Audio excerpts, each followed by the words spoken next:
Paano mag-download ng video galing sa Facebook? Gusto mo ba malaman paano mo ma-download ang mga videos o reels sa Facebook?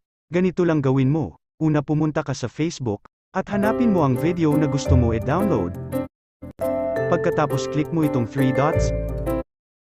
Then, click copy link. Pagkatapos ma-copy, pumunta ka sa Chrome or any browser na meron ka. Tapos,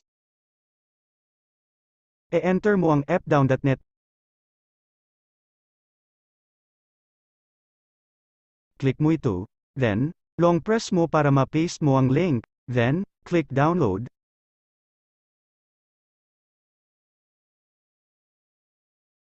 After nyan, mamili ka na ng quality na gusto mo. Pag may lumabas na ad, e-exit mo lang yan. Tapos, ayan, downloading na. Hanggang dito na lang, follow for more tips.